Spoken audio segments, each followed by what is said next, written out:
بسم اللہ الرحمن الرحیم۔ السلام علیکم ورحمۃ اللہ وبرکاتہ۔ تمام حمد و ستائش کے لائق صرف ایک ذات ہے جو کہ وحدہ لا شریک ہے۔ ماشاءاللہ ارشد صاحب حبل اللہ نمبر 28 یاد دہانی نمبر 2 پڑھا ہے۔ ماشاءاللہ ایمان کی حرارت جو ہے اس میں اضافہ ہوا ہے، اور جزاک اللہ، یہ بہت بڑی کاوش ہے جو ہمارے سامنے آئی ہے، اور پھر اس رحمتوں اور برکتوں والے مہینے میں تو پورا مطالعہ میں نے کر لیا سر جی۔ تو اس کا یہی خلاصہ ہے کہ انسان کی زندگی کو اس کا مقصد واضح کر دیا جائے۔ جو اصل مقصد ہے کہ ایک رب کی بندگی ہے، اور اللہ کے سوا جو بھی چیز کو پکارا جا رہا ہے یا مشکل کشا سمجھا جا رہا ہے اس سے اجتناب کیا جائے۔ یہی کوشش ساری اس میں لکھی ہوئی ہے کہ ہمیشہ کی کامیابی اور ناکامی جو ہے وہ کیسے ملنے والی ہے۔ ماشاءاللہ ہمیشہ کی ناکامی سے بچنے کے لیے آپ نے بہترین طریقے سے تنبیہ کی ہے۔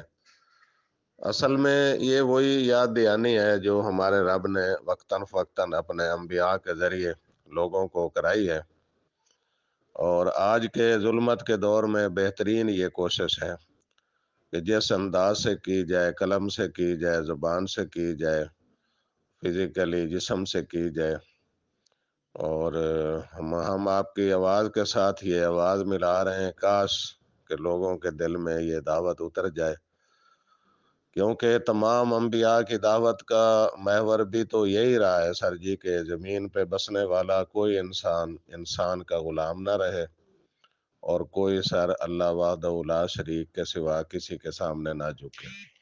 اصل میں یہی وہ دعوت ہے جس کا آپ نے ہر انداز سے کام شروع کیا ہے۔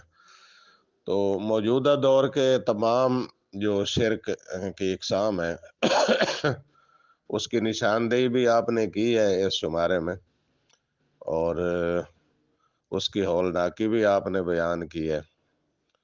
تو گویا پرانا سبق ہی ہے سر جی جس کو آپ نے ماشاءاللہ دہرایا ہے اس شمارے میں۔ ظاہر ہے اس کا سارا مقصد تو یہی ہے کہ انسان حقیقت کو جان کر جیے اور حقیقت کو جان کر مرے۔ لوگوں کو بلائی کے ایک جذبے کے تحت فکر آخرت آپ نے کرائی ہے۔ ایمانداروں کو ملنے والی ہمیشہ کی کامیابی اور ناکام لوگوں کی بد انجامی سے اچھے طریقے سے آپ نے خبردار کیا ہے۔ ماشاءاللہ مجھے سارے یہ جو مضامین ہیں اس میں وہ میں نے پڑھے ہیں، تو ایک جو مرکزی مضمون ہے اس کی میں تھوڑی سی وضاحت کروں گا کہ آپ نے جنگ بدر اور باقی غزوات کا ذکر کر کے جو واقعہ یاد دلایا ہے کہ مٹھی بھر ایمانداروں کو رب نے کیسے فتح سے ہمکنار کیا، یہی وہ نقطہ ہے جو آج ہمارے سامنے ہے کہ ایمان اور تقوی کی وہ مثال تھے۔ ان کے جو ایمان اور تقوی کا معیار تھا وہی ان کی کامیابی کی ضمانت بن گئی کہ ان کے دل میں اللہ کی عظمت اور وقار کتنا تھا۔ اس میں بڑا سبق ہے سر جی ہمارے لیے کہ ایمان پختہ ہو تو پھر رکاوٹیں، مزاحمتیں کوئی معنی نہیں رکھتی، اور ان کی کوئی حیثیت نہیں رکھتی، خواہ جو بھی خطرات ہوں۔ اس کو ایک ایماندار شخص کیا خاطر میں لائے گا جس کا مقصود ہی اللہ کے پاس جانا ہے، اللہ سے ملنا ہے، اللہ کے وعدوں پہ اس کا ایمان ہے۔ جب مقصد ہی صرف یہ ہو کہ اللہ کے راستے میں کوشش کرنی ہے، جان گئی تو ہمیشہ کی کامیابی مل گئی۔ تو بہرحال ارشد صاحب، عثمانی صاحب کی کوشش اور دعوت کو آپ نے دہرایا ہے کہ ہماری بھلائی اسی میں ہے کہ تمام شرک و بدعات سے اجتناب کر کے حق بات پر چلا جائے۔ حق سچ پر چلنے والے جو لوگ ہیں، جو حق سچ کی جد و جہد کرنے والے لوگ ہیں، ان کا ساتھ دیا جائے۔ اگر کمزوریاں ہوں تو اس کی اصلاح کر لی جائے، اور آخری جواب دہی کے لیے تیاری کر لی جائے، جہاں ہمیشہ کی کامیابی اور ناکامی کا فیصلہ ہونے والا ہے۔ تو ماشاءاللہ یہ ہر لحاظ سے اچھی کوشش ہے۔ تو میں نے ویسے بھی روزوں میں ٹائم ہوتا ہے، میں نے اچھے طریقے سے مطالعہ کیا ہے، سمجھا ہے، اس کو اپنی زندگی کے مقصد کو سمجھا ہے۔